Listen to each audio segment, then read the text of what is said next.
Good day, Faithbook friends. Ako po si Sheila C. Pondibida, ang inyong sharer for the day.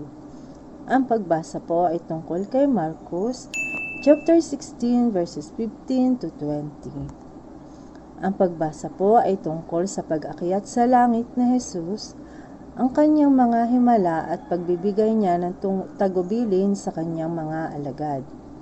Araw-araw ay nakararanas tayo ng mga mamunting himala sa ating buhay. Halimbawa ay ang patuloy nating pakikibaka sa buhay.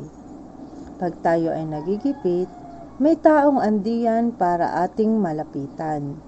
Ito ay isang himala mula sa langit. Mga himala na dapat nating ipagpasalamat. Mula pa rin sa pagbasa, sinabi niya, "Ipangaral ninyo sa lahat ng tao ang mabuting balita," na tinupad naman nila.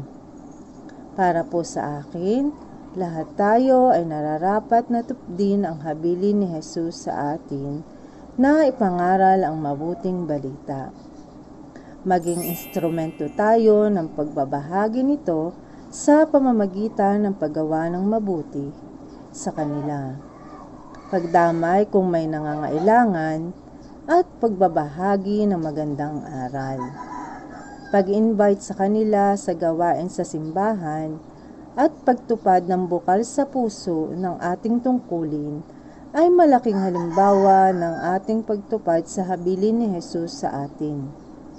Maging instrumento tayo ng makabagong panahon sa pagpapalaganap ng mabuting balita.